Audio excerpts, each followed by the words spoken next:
All right, good evening, everyone, and welcome back to another episode of the Dungan-Mott Music and Movie Podcast, Revitalized.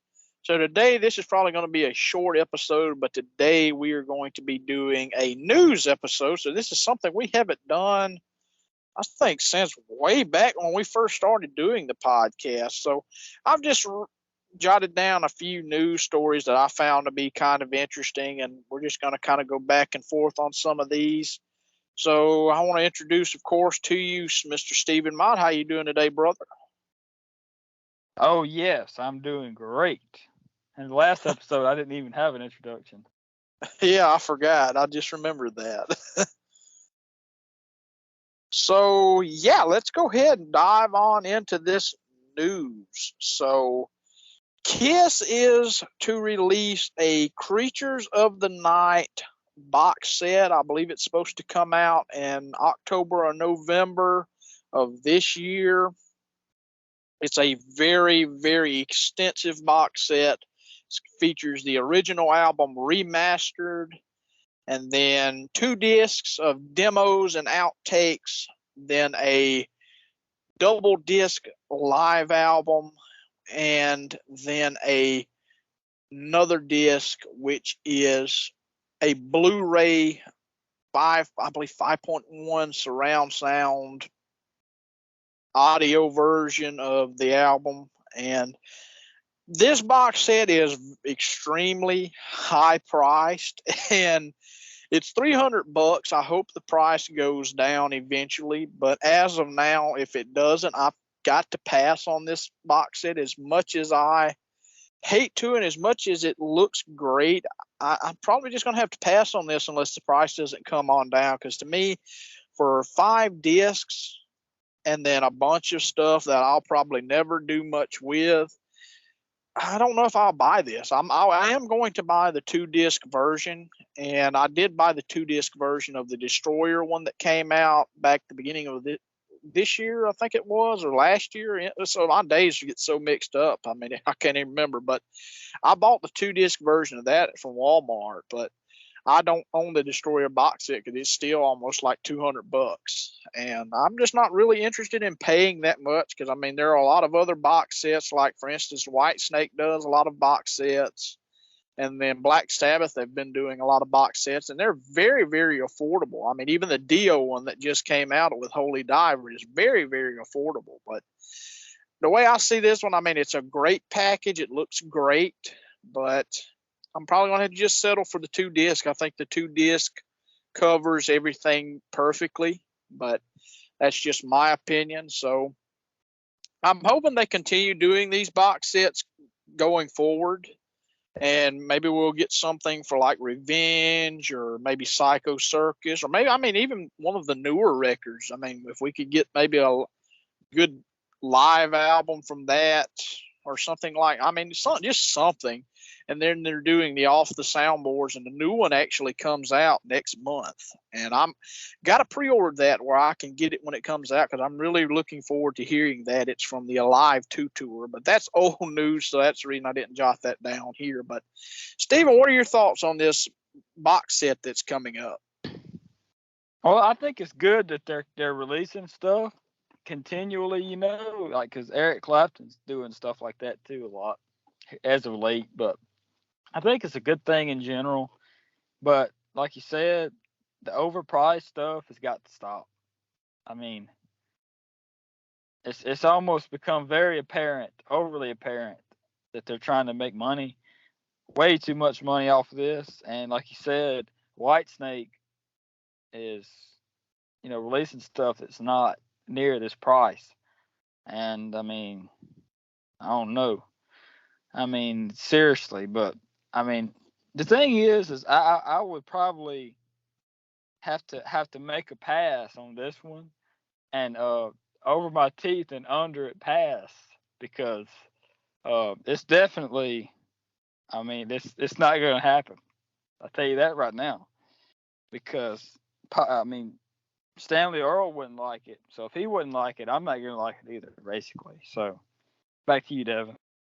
All right. So the second story that I have here, and this was released just the other day, actually. So, former Rainbow and Deep Purple singer Jolene Turner is to release a brand new album. And of course, Jolene Turner played on or sang on the records for Rainbow, Straight Between the Eyes, Difficult to Cure, and Been Out of Shape. All three really strong, great kind of AOR albums. And then he performed on the Slaves and Masters record for Deep Purple and started recording The Battle Rages On, or what became The Battle Rages On.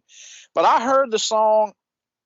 It really didn't do much for me. I thought the vocals really didn't match the heaviness of the song. It kind of sounded like a death metal song with like very melodic vocals. And he also debuted a new look, which is he basically revealed that, which I don't know if he's never revealed this before or not, but he has alopecia. And so therefore he's actually bald. And from what I understand, he's been like that for years, and he's been wearing wigs. But finally, he revealed his new look to feature him without a wig, and he looks pretty freaking great. I mean, he looks like a kind of a great veteran singer. And I mean, just the song itself, I'm gonna have to judge it when the album comes out. But as of that song, it was fine, but it just didn't do a whole lot for me. So, Steven, did you ever hear this song? Yeah, the little bits you played, but other than that, I haven't heard it actually. So, I mean, from the little bit I heard, it didn't sound that really outstanding or anything. But I mean, yeah, when you played it, I did. Okay. So the next one is going to be in movie news. So Halloween Ends is headed to theaters and now to Peacock. So, of course, everybody knows Halloween Kills went to Peacock last year, and it did really well over there. And they've put the movie to Peacock this time as well. And I'm looking forward to Halloween Ends, and I'm kind of happy that it did go to Peacock, where I could kind of check it out if in case we don't get a chance to go to theaters like we did last year, which that was a great time. But I mean, my thoughts on Halloween Ends, if it's supposed to be as different as they say it is, I'm looking forward to it. But other than that, I mean, not too much else to say. I'm just looking forward to seeing it. So, Steven, what are your thoughts on this brand new thing about Halloween Kills, or Halloween Ends, excuse me? Well, I mean, I don't know how much of a fan I am about this whole Peacock business with the coming out with it. I think they should just leave it alone with the theater stuff, really, to be honest. And I mean, I'm looking forward to the new movie and all. I'm glad that they're continuing all this old stuff like that. But I mean, and I'm having a great time while my mic is muted listening to Leonard Skinner live from Austin. So that's one I recommend also, because I'm actually one Devin just mentioned in the other episode about uh, this song right here, this medley they're doing with Curtis Lowe and all this other kind of crap. I mean, it's great music. I mean, this is from 20 years ago, however, but I'm done. All righty. So then we move to the next one, and that is possibly next year will be the return of a Friday the 13th. So it's been more than a decade now since a Friday the 13th film has made it into theaters. And it's, of course, been because of the lawsuit that's been going on. But according to a guy, I can't remember his name, but he announced that a new Friday the 13th, at least news, would be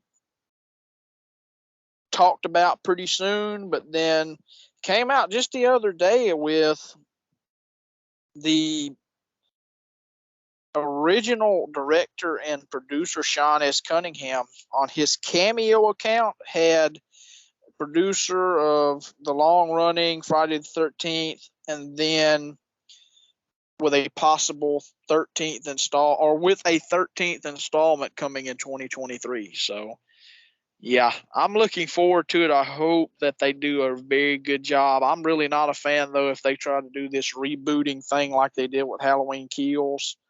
I mean, or Halloween 2018. But if they do something like, maybe if they reboot it after Takes Manhattan, I would be fine with it. But I mean, to me, other than that, I mean, I'm looking forward to it. We need another Friday the 13th. So the next one is a brand new Saw movie, tentatively titled Saw X, is coming in 2023. So that's kind of been in the works for a while. I liked Spiral for what it was, but I hope with this one, it is saying it's going back to, I believe, between Saw 2 and Saw 3. So it's going to kind of be one of those overlapping storyline things like Saw 4 was with Saw 3. Spoiler alert. But anyways, I'm looking forward to it. I'm a huge fan of the Saw franchise. So yeah, that is the news. Well, there's one more news segment. So Batgirl, which is was to be an upcoming DC movie, it has been shelved and supposedly thrown out for good. They're not going to do anything with it. So, alrighty. So, everyone, that is the episode for this news segment. So, we all thank you all for watching, and we will see you on the next episode. Thank you all for watching, and bye bye.